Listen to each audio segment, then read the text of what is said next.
누가복음 1장 46절부터 55절까지 말씀 한 목소리 같이 봉독합니다. 마리아가 이르되 내 영혼이 주를 찬양하며 내 마음이 하나님 내 구주를 기뻐하였음은 그의 여종의 비천함을 돌보셨습니다. 보라 이제후로는 만세에 나를 복이 있다 일컬으리로다. 능하신 이가 큰일을 내게 행하셨으니 그 이름이 거룩하시며 공율하심이 두려워하는 자에게 대대로 이르는도다. 그의 팔로 힘을 보이사 마음의 생각이 교만한 자들을 흩으셨고 권세 있는 자를 그 위에서 내리치셨으며 비천한 자를 높이셨고 줄이는 자를 좋은 곳으로 배불리셨으며 부자는 빈손으로 보내셨도다. 그종 이스라엘을 도우사 공의리 여기시고 기억하시되 우리 조상에게 말씀하신 것과 같이 아브라함과 그 자손에게 영원히 하시리로다 하니라. 아멘. 우리는 지난주에 이어서 두 번째로 마리아가 하나님께 드렸던 찬양의 가사를 살펴보고 있습니다. 마리아는 자신을 통해서 이루게 될 하나님의 그 원대한 계획을 바라보면서 이 모든 일들이 이미 오래전에 아브라함과 이삭과 야곱과 같은 이스라엘 조상들에게 언약하셨던 하나님의 언약이 성취된 것임을 알고 하나님을 높여드리고 있습니다. 우리 누가복음 1장 54절 55절 말씀인데 다시 한번 함께 읽어봅니다. 누가복음 1장 54절 55절 말씀입니다. 같이 읽습니다. 그종 이스라엘을 도우사 공의리 여기시고 기억하시되 우리 조상에게 말씀하신 것과 같이 아브라함과 및 그 자손에게 영원히 하시리로다 하니라. 아멘. 세번역 성경은 이 부분을 이렇게 번역했습니다. 주께서 자비를 기억하셔서 당신의 종 이스라엘을 도우셨습니다. 우리 조상에게 말씀하신 대로 그 자비는 아브라함과 그 자손에게 영원토록 있을 것입니다. 마리아는 가브리엘 천사를 통해서 자신을 통해 태어날 아기가 보통 아기가 아니라 지극히 높으신 하나님의 아들이요 온 인류 구원을 위한 하나님의 약속의 실현이라는 사실을 알았습니다. 가브리엘 천사는 아들을 낳거든 그 이름을 뭐라고 하라고 그렇게 이야기했습니까? 예수라 하라라고 이야기합니다. 예수란 이름의 뜻이 뭐죠? 구원자라는 뜻이에요. 구원하시는 분이란 뜻입니다. 누구를 구원하시는 분이십니까? 저와 여러분을 구원하시는 분이란 뜻인 것입니다. 그러기에 마리아는 그 종 이스라엘을 도우사 공의리 여기시고 기억하셨다고 말하면서 감격하고 있는 거지요. 여기 보면 세 가지 동사가 동시에 등장을 합니다. 첫째는 하나님께서 이스라엘을 도우셨다라는 것입니다. 이 도우셨다라고 하는 말은 구조하다, 들어올리다, 데리고 가다 또는 껴안다 그런 의미를 가지고 있습니다. 바닥에 내동댕이 쳐진 사람들, 구덩이에 빠져서 도무지 나올 수 없는 사람을 들어 올려서 구원하는 것, 그것을 가리키는 것입니다. 둘째로 하나님께서 이스라엘을 궁일이 여기셨다라고 이 마리아는 이야기를 합니다. 하나님께서 구원을 베푸신 이유는 어디에 있을까요? 왜 하나님께서 사람들을 구원하시기를 기뻐하셨을까요? 사람들이 엄청나게 하나님을 기쁘시게 하는 일을 했기 때문일까요? 하나님 앞에 큰 영광을 돌리고 하나님께서 그 모습을 보며 너무 기쁘셔서 상을 주시지 않고는 견딜 수 없기 때문에 구원을 베푸신 것일까요? 아닌 것입니다. 여전히 죄 가운데 살면서 하나님을 알지도 못하고 하나님을 왜 믿냐? 하나님을 믿으려면 내 주먹을 믿어라. 그러면서 하나님을 대적함에도 불구하고 하나님의 긍휼 때문에 하나님의 다함이 없는 은혜 때문에 저와 여러분이 구원받게 되었다는 것입니다. 셋째로 마리아는 하나님께서 이스라엘을 기억하셨다라고 말합니다. 하나님께서 그들을 생각하셨다는 것입니다. 마리아는 이렇게 이야기하고 있는 거예요. 무슨 일이 벌어진 거야? 하나님께서 마침내 그분의 약속을 기억하신 거야. 아브라함과 이삭과 야곱과 요셉을 비롯한 우리 조상들에게 하신 모든 말씀을 기억하신 거야 라고 그는 지금 고백하고 있는 것입니다. 하나님께서는 아브라함을 부르시고 그를 장막 밖으로 불러내셔서 하늘의 많은 별들을 보게 하십니다. 하늘을 우러러 무별을 셀 수 있나 봐라. 내 자손이 이와 같으리라. 그리고는 땅의 모든 족속이 너로 말미암아 복을 받을 것이다 라고 약속하셨습니다. 하나님께서 기억하셨다는 것입니다. 하나님께서 기억하셨다고 하는 그 말 속에는 지금까지 마치 하나님이 기억하시지 않은 것 같은 그런 상황들이 벌어졌다는 그런 뉘앙스가 들어있는 것입니다. 왜 그렇죠? 이스라엘 백성들이 어떤 고난들을 당했습니까? 북이스라엘이 아수르에 의해서 망하고 남유다가 신바벨론에서 망하고 또 그 신바벨론이 페르시아에 망하고 페르시아가 헬라에 망하고 헬라가 로마에 망하고 그러면서도 이 이스라엘 백성들은 진정한 나라를 얻지 못한 채 속국으로 주인만 바뀌는, 그렇죠? 그들을 지배하는 세력만 바뀌는 그 세월 가운데 아픔과 고통을 겪고 있는 거예요. 하나님께서 놀라운 약속들을 조상들에게 주셨지만 그 약속이 언제 실현이 될 것인가? 메시아가 오는 그 날을 그들은 정말 손꼽아 기다렸던 거죠. 하나님 우리를 잊으셨는가?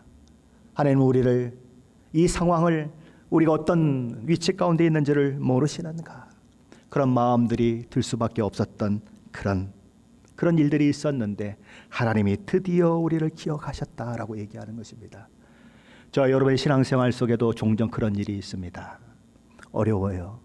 하나님 앞에 기도하면 하나님이 들어주신다고 분명히 말씀은 말씀하고 있는데 하나님 앞에 기도했는데도 불구하고 그 어려움이 해결되지 않고, 하나님은 가까이 계신 것 같지 않고, 하나님이 나를 버리셨는가, 하나님이 나를 기억하시지 않는가 하는 그런 고통의 소리가 나올 수밖에 없을 때가 있다는 거죠. 그런데 하나님은 은밀히 베들레헴 그곳에 태어난 예수 그리스도를 통하여 하나님의 구원을 역사를 이루어가고 있다는 거죠. 한밤중에 그 일들이 이루어지고 있다는 거죠. 세상 사람들이 기대하는 것과는 전혀 다른 방법으로, 이스라엘 백성들이 사모했던 방법과는 전혀 다른 방법으로 하나님은 일하시고 계셨다는 거예요. 기억하셨다. 고통을 당할 때에는 잘 몰랐는데 세월이 흐르고 나면 하나님이 그때 그래서 그렇게 하셨군요라고 고백하는 믿음의 고백이 우리 가운데 나올 수 있는 것은 하나님이 그렇게 우리를 기억하시기 때문에 그런 것입니다. 그렇게 하나님께서 도우시고 긍휼히 여기시고 기억하신 결과로 나타난 것이 무엇인가? 성육신이라는 것입니다. 하나님의 아들이신 성자 하나님이 마리아를 통해서 한 아기로 세상에 오신 사건이라는 것입니다. 마리아는 오늘 본문을 통해서 이 성육신의 놀라운 사건이 어느 날 갑자기 이루어진 것이 아니다. 구약 성경 내내 예언된 것이고 이스라엘 조상들을 대표하는 아브라함을 비롯한 수많은 선조들에게 이미 하나님께서 약속하신 것이 성취된 사건이다라고 이야기하는 것입니다. 예수님이 이 땅에 오시기 약 2000년 전에 하나님께서는 창세기 22장 17절 18절에서 아브라함에게 이런 약속을 주셨습니다. 내가 네게 큰 복을 주고 내 씨가 크게 번성하여 하늘의 별과 같고 바닷가의 모래 같게 하리니 내 씨가 그 대적의 성문을 차지하리라. 또 내 씨로 말미암아 천하 만민이 복을 받으리니 이는 내가 나의 말을 준행하였음이니라. 하나님께서는 아직 태어나지도 않은 아브라함의 씨를 통해서, 다시 말해서 아브라함의 자손을 통해서 천하 만민이 복을 받게 될 것이라고 선언하셨습니다. 그렇다면 여기서 말하는 아브라함의 씨는 궁극적으로 누구를 말할까요? 물론 아브라함은 그 이후에 이삭이라고 하는 아들을 낳습니다. 그러나 그를 통해서 온 천하 만민이 복을 받은 적은 없습니다. 그 이삭에게는 야곱이라고 하는 아들이 있었지만 그 야곱을 통해서도 역시 온 천하 만민이 복을 누린 적은 없습니다. 그러면 유대인뿐만 아니라 이방인까지 포함하는 온 천하 만민이 복을 누리게 만드는 아브라함의 씨는 누구를 가리키는 것일까요? 갈라디아서 3장 말씀은 그 씨가 우리 주 예수 그리스도라고 말씀합니다. 갈라디아서 3장 16절이죠. 이 약속들은 아브라함과 그 자손에게 말씀하신 것인데 여럿을 가리켜 그 자손들이라 하지 아니하고 오직 한 사람을 가리켜 내 자손이라 하셨으니 곧 그리스도라. 여기 16절 하반절 말씀은 이렇게 말씀합니다. 오직 한 사람을 가리켜 내 자손이라, 다시 말하면 내 씨라 하셨으니 곧 그리스도다, 이렇게 얘기하는 것입니다. 하나님께서 주셨던 언약은 아브라함에게 하셨던 언약이요, 또한 다윗에게 하셨던 언약이요, 그들의 조상들에게 하셨던 언약인 것입니다. 예수님 오시기 약 700년 전에 하나님께서는 이사야 선지자를 통해서도 그분의 탄생이 어떤 탄생인지에 대해서 이렇게 예언하고 있습니다. 이사야서 11장 1절로 2절 말씀이죠. 이새의 줄기에서 한 싹이 나며 그 뿌리에서 한 가지가 나서 결실할 것이요, 그의 위에 여호와의 영 곧 지혜와 총명의 영이요 모략과 재능의 영이요 지식과 여호와를 경외하는 영이 강림하시리니. 이사야 선지자는 메시아가 나시는데 두 가지 그런 특징들이 있다고 이야기하는 것입니다. 그런데 그분은 어디서 나시는가? 이새의 줄기에서 나온다라고 얘기했습니다. 이새라고 하는 가지가 있고 그 가지로부터 싹이 나오는 것이죠. 그 얘기는 무엇입니까? 이새는 조상이고 그 조상의 자손 중에서 예수 그리스도가 오신다고 그렇게 얘기하는 것입니다. 이새는 다윗을 낳고 다윗은 솔로몬을 낳고 솔로몬은 르호보암을 낳고 그렇게 계속 낳고 하다가 요셉을 낳고 요셉이 마리아를 통하여 예수를 낳으시니라 이렇게 되는 것입니다. 둘째로 이사야 선지자는 메시아 되신 우리 주님은 이새의 뿌리에서 가지가 나고 결실한다라고 말합니다. 조금 전에는 이새의 가지에서 싹이 난다고 얘기했는데 이제는 이새의 뿌리에서 나오신다라고 얘기하는 것입니다. 이새의 뿌리는 어디입니까? 뿌리가 뭐예요? 뿌리. 우리 이런 얘기를 잘 하죠. 뿌리를 찾자. 내 뿌리가 뭐냐? 무슨 얘기예요? 네가 어느 집안 출신이냐? 너의 조상이 누구냐? 이게 뿌리예요. 근데 예수님이 이새의 뿌리라는 거예요. 누가복음 3장에 보면 이 족보에 대한 이야기가 나오고 있습니다. 마리아와 정혼한 요셉, 그리고 위로 올라가면서 예수님의 계보를 거꾸로 이렇게 거슬러 올라갑니다. 누가복음 3장 23절에 이렇게 얘기하죠. 예수께서 가르침을 시작하실 때에 30세쯤 되시니라. 사람들이 아는 대로는 요셉의 아들이요, 요셉의 위는 헬리요, 그리고 위는 누구요, 그리고 위는 누구요, 그러면 거슬러 올라갑니다. 그리고 누가복음 3장 38절에 누가는 이렇게 예수님의 족보를 마무리합니다. 그 위는 에노스요, 그 위는 셋이요, 그 위는 아담이요, 그 위는 하나님이시니라.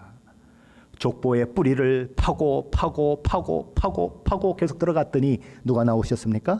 하나님이 나오셨습니다. 왜요?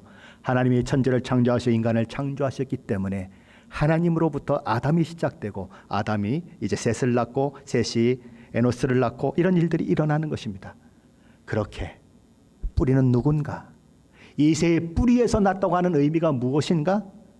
그분이 인류의 근원이신 하나님이시라고 하는 말씀인 것입니다. 몸은 이새의 자손으로 오시지만 그는 근본 하나님과 본체이신 하나님이신 분이시다. 두 가지 속성을 가지고 있으신 분, 하나님의 속성과 인간의 속성을 가지고 있으신 분, 100% 신이요 100% 인간인 분으로 이 땅에 오시는 것입니다. 아니 세상에 어떻게 100% 신과 100% 인간이 있을 수 있습니까? 그게 신비인 것입니다. 인간 세계에서는 찾아볼 수 없는 하나님의 신비인 거죠. 바로 그렇게 예수님은 이 땅에 오신다는 거죠. 구약 성경을 통해서 예수님의 그 오심은 수도 없는 많은 말씀들을 통해서 그렇게 예언되고 있는 것입니다. 이렇게 직접적으로 예수님이 이 땅에 오실 것에 대한 예언의 말씀도 있지만 간접적으로 예수님이 오셔야만 하는 이유들이 설명되는 경우도 있는 것입니다. 그 하나의 예를 들라면 구약 성경에 나타나는 이스라엘 백성들이 드렸던 제사라고 할 수 있습니다. 희생 제물을 가지고 속죄 제사를 드린 바로 그 제사인 것입니다. 출애굽한 이스라엘 백성들에게 하나님은 하나님을 섬기며 예배하고 제사 드리는 그 성막을 만들게 하신 이후에 이스라엘 백성들에게 죄사함 받는 방법으로 그들에게 속죄의 제사를 주셨습니다. 이스라엘 백성들은 자기 죄를 속하려면 어떻게 해야 합니까? 짐승, 가축을 끌고 성막이 있는 곳으로 가야 하는 것입니다. 그리고 제사장 앞에서 자기 손을 짐승의 머리 위에 얹어 놓는 것입니다. 머리에 얹어 놓는다고 해서 왜 얹어 놓습니까? 내가 가지고 있는 죄를 짐승에게 전가시키는 것입니다. 트랜스포머 하는 거죠. 이렇게 전가시키는 것입니다. 전가시켜서 그 짐승을 죽여서 피를 흘리고 각을 떠서 그 짐승을 태워서 하나님 앞에 드리는 것입니다. 무슨 얘기예요?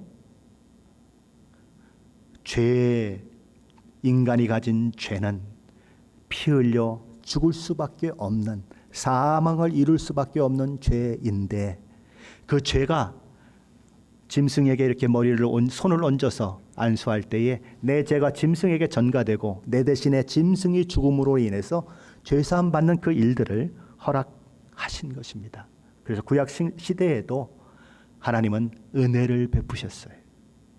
그것이 은혜인 것입니다. 구약 성경에는 은혜가 없다고 얘기하는 분들이 가끔 있는데 구약 성경 속에도 은혜가 넘치는 것입니다. 자, 그런데 그런 짐승을 드리는 일은 해마다 반복해야 하고 죄를 지을 때마다 반복해야 했습니다. 그리고 그런 짐승을 드렸는데도 불구하고 양심의 가책이 느껴지고 그런 것들은 어떻게 할 방법이 없었어요. 그런데 그 일들을 완벽하게 이루시기 위해서, 단번에 이루시기 위해서 예수 그리스도가 이 땅에 오시는 것입니다. 그래서 세례 요한은 예수님을 보고서 뭐라고 얘기합니까? 보라, 세상 죄를 지고 가는 하나님의 어린 양이로다 라고 외치는 거예요. 어린 양이 누구예요? 예수 그리스도시다. 어린 양은 어떨 때 죽었습니까? 어떤 사람이 자기의 죄를 전가시켜서 머리에 손 얹어서 죄를 전가시켰을 때 어린 양이 죽었어요. 그것처럼 예수님도 온 인류의 죄를 그 머리에 전가시킴 받게 되고 그리고 십자가에 죽을 것을 내다보면서 세례 요한은 예수님이 처음 그에게 왔을 때에 보라, 성령이 충만해서 얘기하는 거예요. 세상 죄를 지고 가는 하나님의 어린 양이로다. 그에게 제사를 주신 이유가 무엇입니까? 성막에 그런 모든 것들을 주신 이유가 무엇입니까? 이 모든 것들이 상징하고 있는 예수 그리스도가 오실 것이다. 너희가 이 동물에게 죄를 전가시켜서 지금은 죄 용서를 받고 있지만 그날 내 아들 예수가 이 땅에 태어나면 그가 너희 모든 죄를 지고 십자가에 죽을 것이고 단번에 영원히 너희 모든 죄를 사하게 만들고 하나님의 자녀가 되고 하나님 나라를 소망하는 영생을 누리는 그런 자들이 되게 할 것이다 라고 하나님은 선포하고 계신 거죠. 히브리서 9장 11절 12절은 이렇게 말씀합니다. 그리스도께서는 장래 좋은 일의 대제사장으로 오사 손으로 짓지 아니한 것 곧 이 창조에 속하지 아니한 더 크고 온전한 장막으로 말미암아 염소와 송아지 피로 하지 아니하고 오직 자기의 피로 영원한 속죄를 이루사 단번에 성소에 들어가셨느니라. 한 번만 들어가면 된다는 거예요. 이 히브리서 9장 11절 12절 말씀은 제가 거듭난 말씀이에요. 이 말씀 때문에 나는 구원받았다는 것을 확인했어요. 이 말씀이 있기 전에 저는 노트에다가 죄의 항목들을 썼습니다. 무슨 죄를 지고 무슨 죄를 지고 무슨 죄를 지고 무슨 죄를 지고 그럼 거기다 이제 yes, no 해가지고 X표를 하는 겁니다. 졌으면은 yes에다 놓고 no 하면은 아무것도 안 하고 그렇게 몇 달을 내 죄를 살펴봤던 적이 있어요. 왜요? 천국 가고 싶어서, 좀 하나님 앞에 바로 서고 싶어서. 그래서 죄의 항목들을 적는데 처음에는 10개 정도 죄의 항목이었는데 마음의 죄를 생각하면 생각할수록 항목이 늘어나요. 20개, 30개, 40개 늘어나는데 체크하는 것이 줄어드는 게 아니라 점점 늘어나요. 그래서 어느 날은 하나님 앞에 잘 살면 지금 내가 죽으면 천국 갈 것 같은데 조금 있으면 또 내가 지옥에 갈 것 같고 이게 마음이 불안한 거예요. 하나님 내가 예수 믿는다고 그리고 아이들한테 예수님도 전하고 뭐 교사도 하고 별걸 다 했는데 어째 내게 이렇게 믿음이 없어요? 왜 믿음에 확신이 없어요? 그렇게 고민할 때에 하나님께서 주신 말씀이 이 말씀이에요. 단번에 저는 그 말씀 때문에 구원받았어요. 그렇구나. 나의 모든 죄가 예수 그리스도에 인해서 단번에 해결되는 거구나. 어느 날은 내가 조금 잘하면은 천국에 갈 것 같고 못하면 지옥에 갈 것 같은 것이 아니라 우리 주 예수 그리스도 모든 죄를 다 지고 짊어지고 죽으셨기 때문에 내가 단번에 나의 모든 상황과 상관없이 구원받은 것이구나. 주일학교 아이들에게 고등학교 2학년 때부터 예수 그리스도를 가르쳤어요.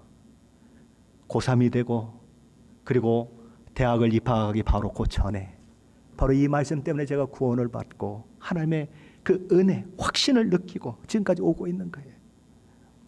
얼마나 마음 가운데 기쁨이 몰려오는지, 얼마나 마음 가운데 감사가 있는지, 성경을 하루 종일 봐도 지치지가 않고 하루 종일 하나님만 묵상해도 마음이 더 기쁜 그런 것으로 충만해 있는 그런 것들을 경험해요. 왜 예수님만이 오직 유일한 구원의 방법이라고 기독교는 얘기할까요? 세상 사람들은 독선적이다, 비난하고 비방하고 욕을 하고 있는데도 불구하고 우리는 예수만이 구원이라고 하는 이 진리를 포기할 수 없는 것일까요? 왜 그들하고 타협하면 욕도 안 먹고 그럴 텐데 우리는 타협하지 못하는 것일까요? 이유는 딱 하나예요. 하나님이 제시하신 구원의 방법은 예수 그리스도 한 분밖에 없기 때문에 그래요. 그분이 제시하신 방법은 예수 그리스도를 십자가에 못 박아 죽게 함으로, 마치 내가 손을 얹어서 짐승에게 죄를 전가시키고 내 대신 짐승이 죽었던 것처럼 어린 양으로 상징되는 예수 그리스도가 나를 위하여 죽으심으로 단번에 영원히 내 구원을 이루시는 그 일들을 하나님이 허락하셨기 때문에 우리는 타협할 수가 없는 거예요. 이 진리를 주장할 수밖에 없는 거예요. 예수님은 내가 곧 길이요 진리요 생명이니 나로 말미암지 않고는 아버지께로 올 자가 없느니라 라고 말씀하셨어요. 사도 베드로는 다른 이로서는 구원을 받을 수 없나니 천하 사람 중에 구원을 받을 만한 다른 이름을 우리에게 주신 적이 없느니라 라고 말씀했어요. 그래서 오직 예수만 전하다가 오직 예수만 섬기다가 로마 제국의 핍박 가운데 목이 잘려 죽는 사람, 불에 태워 죽는 사람, 수많은 사람들이 일어나는 것입니다. 오직 예수 때문에, 그분이 주님이시라고 하는 그 고백 때문에 그들은 그 모든 핍박 가운데 죽어가는 거죠. 하나님이 창조주가 아니시라면, 하나님은 마지막 때의 공의와 정의로 심판하시는 분이 아니시라면 뭔 상관이 있겠어요? 어떻게 믿든 무슨 상관이 있겠어요? 그러나 하나님이 창조주시고 하나님의 마지막 심판을 하시기 때문에 그분의 방법이 아니고는 통하지 않는 것을 우리는 알기 때문에 우리는 예수를 의지하는 것입니다. 보라, 세상 죄를 지고 가는 하나님의 어린 양이로다. 우리 주님이 성육신 하신 이유인 것입니다. 저와 여러분이 믿을 때 저와 여러분의 죄는 그분에게 전가되는 것입니다. 저와 여러분이 믿을 때 그분의 죽으심이 마치 저와 여러분의 죽음처럼 그렇게 간주되는 것입니다. 저와 여러분이 예수를 믿을 때에 그 예수 그리스도 안에서 죄값을 다 치른 자처럼 인정이 되는 것입니다. 바로 그 일을 위해서 우리 주님은 인간이 되어 한 아기의 모습으로, 성자 하나님이 어린 아기의 모습으로 이 땅에 오시는 것입니다. 그 일을 통해서 하나님께서 아브라함에게 약속하셨던 것과 같이 내 씨로 말미암아 천하 만민이 복을 받으리라고 하는 그 약속이, 온 천하 만민들이 죄사함 받고 하나님의 자녀가 되는 놀라운 축복이 그렇게 임하게 되는 것입니다. 과거 고대 시대에는 각 나라마다 자기 국가의 고유 신이 있었습니다. 그래서 전쟁에 이기고 지는 것도 신들의 싸움이라고 그렇게 이야기하고 있습니다. 그래서 사사기서에서도 보면 기드온, 바락 이런 사람들이 싸움할 때에 막 하늘에 전쟁이 있는 걸로 묘사되는 이유가 그래서 그런 거예요. 그런데 놀랍게도 오늘날도 이런 생각을 한 분들이 종종 있어요. 하나님을 이스라엘 국가만의 신으로 생각하는 분들이 있어요. 제가 학창시절에 교회를 다녔지 않습니까? 우리 집이 종갓집인데 제사는 너무너무 많은데 이 아들 셋이 다 교회를 다니니까 그 종갓집의 아들 삼형제가 다 제사에 참석하지 않습니다. 절을 하지 않습니다. 사촌들도 오지요. 작은아버지도 오시지요. 다 옵니다. 다 오는데 그분들은 다 절하고 있는데 아들들은 멀쩡히 있습니다. 이 거슬리지요. 그래서 우리 작은아버지가 저를 불러놓고 이야기합니다. 야, 너 왜 남의 나라 신을 믿니? 우리나라 신도 있는데. 무슨 얘기예요? 남의 나라 신을 믿고 있으니까 네가 제사도 안 하고 그러지 않니? 우리나라 신을 섬기면 내가 축복도 받고 조상들의 그 덕도 볼 텐데 왜 그렇게 고집 부리고 있니? 그래서 제가 뭐라고 했게요? 참신이 누군지 그걸 알면 작은아버지는 그런 말씀할 수 없습니다 라고 그렇게 얘기한 적이 있어요. 하나님은 이스라엘의 하나님이 아니에요. 이스라엘만의 하나님이 아니에요.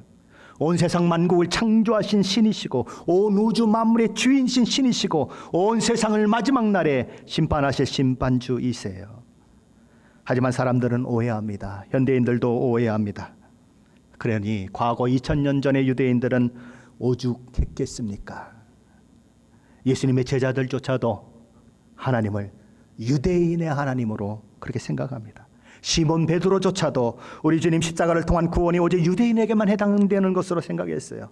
예수께서 십자가에 달려 돌아가신 것은 유대인만을 위한 것으로 생각했습니다. 그러기 하나님께서는 그런 베드로의 생각을 깨트려야만 하셨어요. 복음이 유대인만을 위한 것이 아니고 온 민족과 나라와 열방을 위한 것임을 가르치셔야 하셨어요. 그래서 하나님이 하신 일이 뭐죠? 베드로가 기도할 때에 하늘에서 보자기가 내려오죠. 그 보자기 안에는 유대인들이 부정하게 생각하는 짐승들과 곤충들로 가득 차 있었어요. 예를 들면 돼지, 그런 것들, 뱀, 이런 것들, 그런 부정이 여기는 것들이 그것에 있는 것입니다. 근데 하나님이 뭐라고 말씀하시면 먹어라 그러시는 거예요. 무슨 소리를 하고 계십니까? 나는 유대인이에요. 이런 거 절대 먹은 적이 없어요. 하나님이 이렇게 말씀하십니다. 하나님이 깨끗하게 하신 것을 내가 그렇게 더럽다고 이야기하지 말아라. 보자기가 내려올 때에 사도 베드로는 인상을 찡그러 버립니다. 고개를 돌려버려요. 못 본 것처럼 그렇게 해버립니다. 근데 그 보자기가 어디서부터 내려왔나 한번 생각해 보세요. 어디서부터 내려왔습니까? 하늘로부터, 하나님 계신 곳으로부터 내려왔습니다. 하나님은 거룩하신 분이세요. 하나님은 아주 점도 흠도 없는 분이세요. 그런데 그 보자기가 하나님께로부터 내려왔다면 그 보자기 안에 있는 짐승들이 깨끗할까요? 더러울까요? 당연히 깨끗해야 되겠죠. 왜요? 하나님께로부터 내려왔으니까. 그런데도 베드로는 못 먹겠다고 하는 것입니다. 하나님께서 깨끗하다고 하신 것을 내가 속되다고 하지 말라라고 하는 말씀이 그래서 3번이나 반복되는 거예요. 3번이나 위에서 내려오는 것입니다. 3번이나 위에서 내려오고 똑같은 말이 3번이나 반복되는 거예요. 그러고 있는데 고넬료가 보낸 사람들이 그 집에 도착하는 것입니다. 문을 두들겨요. 누가 오셨습니까? 이러이러한 사람들이 찾아왔습니다. 성령께서 따라가라고 합니다. 고넬료는 이방인입니다. 로마의 백부장이에요. 지배계급의 중대장급에 있는 사람인 것입니다. 근데 성령이 가라고 말씀하세요. 가서 말씀을 전했어요. 복음을 전했어요. 그들에게 놀라운 복음의 은혜가 임하고 제자들에게 임했던 성령의 은사들이 그들에게 임하는 것들이 일어나는 것입니다. 만약에 하나님이 보자기의 환상을 보여주지 않았다면 베드로는 결코 그곳에 가지 않았을 것입니다. 왜요? 이방인은 구원에서 제외됐다고 생각을 했어요. 이방인은 복음과 상관이 없다고 생각했어요. 그런데 하나님께서 그를 깨뜨리셔서, 그의 생각을 깨뜨리셔서 그렇게 고넬료의 집에 가서 그들에게 복음을 전하게 하는 것입니다. 그 일 때문에 베드로는 사람들에게 비난을 받습니다. 내가 어떻게 유대인으로서 이방인의 집에 갈 수가 있느냐? 베드로가 막 설명을 하죠. 하늘에서 보자기가 3번 내려왔다. 그리고 고넬료가 보낸 사람을 내가 만났다.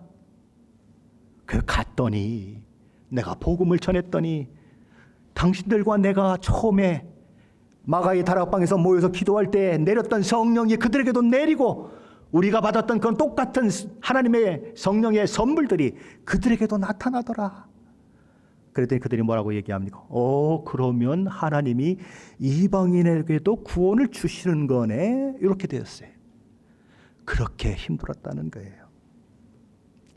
오늘날도 그런 분들이 있는 것입니다. 마치 이스라엘의 하나님뿐이라고, 그분 왜 남의 나라 종교의 그 신을 믿느냐고 이야기하는 분들이 있는 것입니다. 그러나 하나님은 이스라엘 백성만이 하나님이 아니고 복음은 온 세상 나라와 민족과 열방을 위한 복음이고 하나님은 온 우주 만물 세상 모든 민족의 주인이시고 창조주시요 구원자이신 것입니다.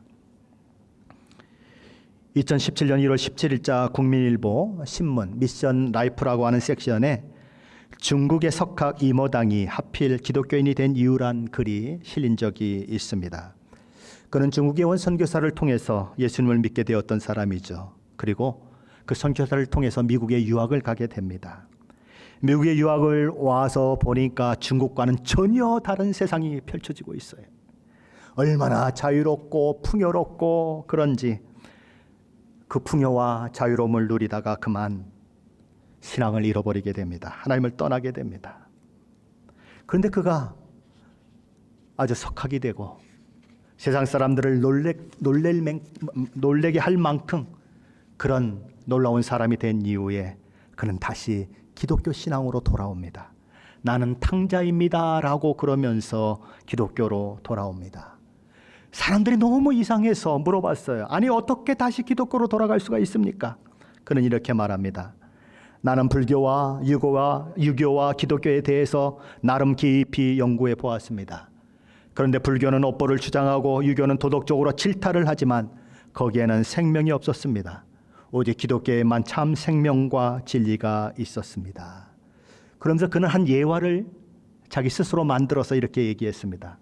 어떤 사람이 길을 가다가 실수를 해서 깊은 구덩이에 빠지게 되었습니다. 자기 스스로는 결코 빠져나올 수 없는 구덩이에 갇혀서 죽게 된 사람은 사람 살려주세요, 사람 살려주세요 하고 힘을 다해서 소리를 지르기 시작했습니다. 근데 그 길에 석가모니가 지나가게 되었습니다. 구덩이에 와서는 사람을 쳐다보더니 이렇게 말했습니다. 전생에 무슨 죄를 그렇게 많이 지었길래 이렇게 비참하게 죽게 되었는가? 업보요, 업보 하고는 허를 끌끌 차더니 나무와 비탑을 관세음보살 그러며 가버렸습니다. 그 다음에 공자가 그것에 오더니만 그 사람을 쳐다보고 이렇게 말했습니다. 이 바보 같은 사람아, 그러니 길을 똑바로 다녀야지 어떠다가 그렇게 삐뚤어진 길을 가가지고 그 구덩이에 빠졌어. 야, 이 바보야, 이 멍청아, 빨리 그 구덩이에서 나오지 못하겠어? 네 힘으로 있는 힘을 다해서 나와. 죽으려고 작정을 했지 거기 왜 빠졌어? 얼른 나오지 않고 뭐하고 있는 거야? 호통을 쳤어요. 죽게 된 사람을 건져낼 생각도 하지 않은 채 심하게 질타를 한 후에 가버렸습니다. 공자가 가버리자 이제 예수가 나타났습니다. 그리고 살려달라고 소리치는 그 사람을 보고 이렇게 말했습니다. 알았다, 내가 내려갈 터이니 거기 그대로 있거라 하고는 줄을 타고 내려가서 그 사람을 구해 주었습니다. 그러면 내가 누구를 믿어야 합니까? 내가 누구를 신뢰해야 합니까? 누가 생명을 주는 분입니까? 내가 누구를 붙들어야 마땅합니까? 그래서 나는 기독교로 돌아온 것입니다. 기독교와 다른 종교의 큰 차이점이 뭘까요? 기독교와 다른 종교의 차이점은 방향성이 다르다는 것입니다. 무슨 방향성이요? 구원이 하늘로부터 내려오는가 아니면 나로부터 시작하는가? 방향성이 다르다는 거예요. 내가 하늘을 향해 가는가 아니면 구원이 하늘로부터 내게 내려오는가? 이게 다르다고 하는 거예요. 저와 여러분이 밖에 나가서 깡충깡충 뛰면 저와 여러분의 머리가 하늘까지 닿을 수 있을까요? 없어요. 그것처럼 내가 노력하는 방법으로는 구원받을 방법이 없어요. 내가 애쓰고 수고하는 방법으로는 구원받을 방법이 없어요. 세상에서는 성인 군자라고 불리울지 모르지만 하나님 앞에 서면 다 죄인이에요. 왜요? 하나님은 절대적인 선을 가지고 계신 분이시고 절대적으로 거룩하신 분이시기 때문에 그래요. 하나님은 그것을 너무나 잘 알기에 예수 그리스도를 이 땅에 보내신 것이에요. 그분이 우리 모든 죄를 대신 지고 가시게 만들므로써 그분을 통하여 우리를 구원받게 하시는 것입니다. 기독교의 구원은 하나님께로부터 우리에게 내려오는 거예요. 근데 모든 세상 종교는 자기가 선을 행하고 자기가 뭐 이렇게 수양을 하고 그래서 구원을 얻으려고 하는 거예요. 끊임없이 머릿속에 있는 잡념을 없애버리고 끊임없이 죄를 멀리하고 그래 구원을 이루려고 하는 거예요. 그러나 기독교는 그것과 반대인 것입니다. 하나님께로부터 내려오는 것입니다. 기독교와 다른 종교의 차이점 또 하나는 구원의 주체가 다르다는 것입니다. 기독교는 구원을 하시는 분이 하나님이세요. 그러나 세상 종교는 내가 구원을 이루어야 하는 거예요. 나와, 왜 거기 빠져 있어? 업보야, 업보. 이 세상의 종교라는 거예요. 그러나 우리 주님은 친히 이 땅에 성육신 하셔서 십자가에 대신 죽으시고 저와 여러분을 구원하시는 거예요. 구덩이 속에 들어가서 그를 꺼내내는 그런 분이신 거예요. 그것이 차이인 것입니다. 그래서 예수 그리스도는 이 땅에 성육신 하신 것입니다. 에베소서 2장 8절은 이렇게 말합니다. 너희는 그 은혜에 의하여 믿음으로 말미암아 구원을 받았으니 이것은 너희에게서 난 것이 아니요 하나님의 선물이라. 왜 은혜라고 얘기하는가? 하나님이 나의 부족함과 나의 연약함과 나의 못남에도 불구하고 이루신 내게 주신 선물이기 때문에 구원을 은혜다라고 얘기하는 거예요. 요한복음 3장 16절 18절은 이렇게 얘기합니다. 하나님이 세상을 이처럼 사랑하사 독생자를 주셨으니 이는 그를 믿는 자마다 멸망하지 않고 영생을 얻게 하려 하심이라. 하나님이 그 아들을 세상에 보내신 것은 세상을 심판하려 하심이 아니요 그로 말미암아 세상이 구원을 받게 하려 하심이라. 그를 믿는 자는 심판을 받지 아니하는 것이요 믿지 아니하는 자는 하나님의 독생자 이름을 믿지 아니하므로 벌써 심판을 받는 것이니라. 세상 모든 사람들도 심지어 예수님 오실 때 그 시대를 살았던 유대인들도 하나님께서 그렇게 오실 줄은 꿈에도 생각하지 못했습니다. 하나님의 아들이 베들레헴 여관 허름한 헛간에서 태어나고 짐승의 염을 통해 뉘어 있게 되는 것과 같은 방법으로 오실 것이라고 생각한 사람들은 아무도 없습니다. 우리 주님은 그렇게 낮은 자리에 오셨습니다. 오늘 이 시대에 예수님은 어떤 사람을 찾고 계실까요? 누구의 심령 속에 들어가서 그를 구원하셔서 하나님의 자녀가 되게 하시기를 기뻐하실까요? 예수님이 언제나 찾으시는 사람은 상한 마음을 가진 사람이에요. 겸손한 마음을 가진 사람이에요. 낮은 마음을 가진 사람이에요. 자신의 한계를 알고 자신의 힘과 의지와 능력으로 자신이 이룬 도덕적인 그런 결과로 구원을 이룰 수 없음을 알고 그래서 천부여 의지없소서 손들고 옵니다. 주 나를 외면하시면 나 어디 가리까? 내 죄를 씻기 위하여 피 흘려 주시니 곧 회개하는 마음으로 주 앞에 옵니다. 하나님, 나는 할 수 없습니다. 나는 나를 구원할 수 없습니다. 하나님이 나를 구원하여 주시지 않으면 이 절망의 구덩이에서 나올 수가 없습니다. 성육신 하시고 나를 위해 십자가에 지신 예수여 내게 오시옵소서, 나를 구원하십시오 라고 손을 뻗치는 자에게 우리 주님은 오시는 것입니다. 그리고 그에게 손을 내밀어 구원하시기를 기뻐하시는 거죠. 찬송가 280장은 이렇게 계속됩니다. 2절입니다. 전부터 계신 주께서 영 죽을 죄인을 보혈로 구해 주시니 그 사랑 한없네. 내 죄를 씻기 위하여 피 흘려 주시니 곧 회개하는 마음으로 주 앞에 옵니다. 낮은 자리에 오신 예수님은 낮아진 마음을 찾고 계십니다. 내가 나를 구원할 수 있어요, 나만큼만 살아보라고 그래요, 그런 사람이 아니고 하나님, 나는 할 수 없어요, 나는 죄인이에요, 주님의 그 놀라운 십자가의 보혈이 아니면 나는 구원받을 수 없어요, 하나님의 자녀가 될 수 없어요, 하나님 나도 받아주실 수 있으세요? 나 같은 것도 구원해 주실 수 있으세요? 라고 고백하는 자를 하나님 구원해 주셔서 그를 하나님의 자녀 삼아 주시는 거예요. 얼마 전에 유럽의 축구를 보니까 우리 손흥민 선수에 대한 이야기들이 참 많이 나와요. 손흥민 선수가 경기가 끝났는데 갑자기 관중석을 향해서 걸어가더라고요. 그러더니 관중석 거의 앞에 가가지고는 자기 유니폼을 벗어요. 넘버 7이죠? 유니폼을 딱 벗더니 어떤 아이에게 주더라고요. 근데 그 아이가 경기 시작되기 전부터 그 경기장에 와서 손흥민을 응원하고 있던 아이예요. 생각해 보세요. 얼마나 유명한 선수가 유니폼을 벗어줬어요. 이 아이가 겉옷을 입은 그 위에다가 넘버 7이 붙어있는 손흥민의 이름이 적혀있는 그 유니폼을 딱 받아 입더니 계속 울어요. 너무 감격해서 울어.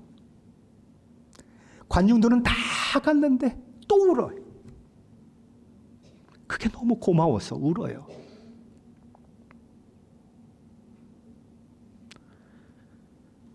축구선수 손흥민의 유니폼을 입어도 그렇게 눈물이 나요. 저와 여러분 아무 의의가 없는데 예수 그리스도의 의의 옷이 저와 여러분에게 입혀졌다고요.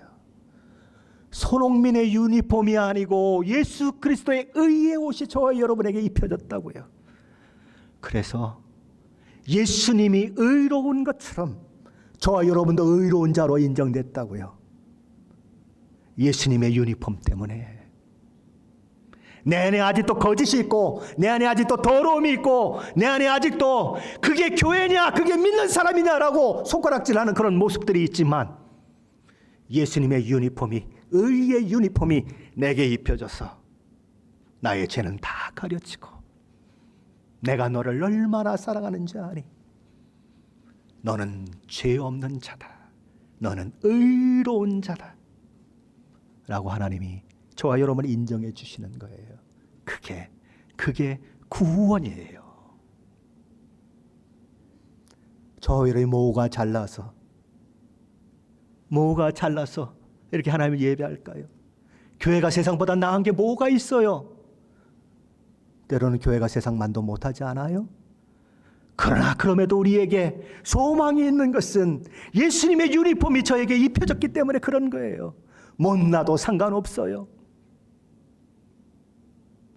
예수님의 의의 세마포가 저와 여러분에게 입혀졌기 때문에 저와 여러분은 의로운 자가 되고, 손흥민의 그 유니폼을 입고 울며 감격한 나이처럼 예수님의 그 의의 옷을 생각하면 감격이 있는 거예요. 내가 무엇인데 어떻게 예수님 이렇게까지 은혜를 베푸셨습니까? 라고 우리에게 눈물이 있는 거예요. 감사가 있는 거예요. 그 감사를 깊이 아는 사람은 함부로 살 수 없어요. 그 감사를 깊이 아는 사람은 함부로 죄 지을 수 없어요. 그 감사를 깊이 모르기 때문에 교회가 아직도 부족한 모습이 있어요. 교회 안에는 세 종류의 사람들이 있어요. 정말 거듭난 사람들이 있어요. 아직 거듭나지 않은 사람들이 있어요. 거듭났는데 아직 어린아이 같은 사람이 있어요.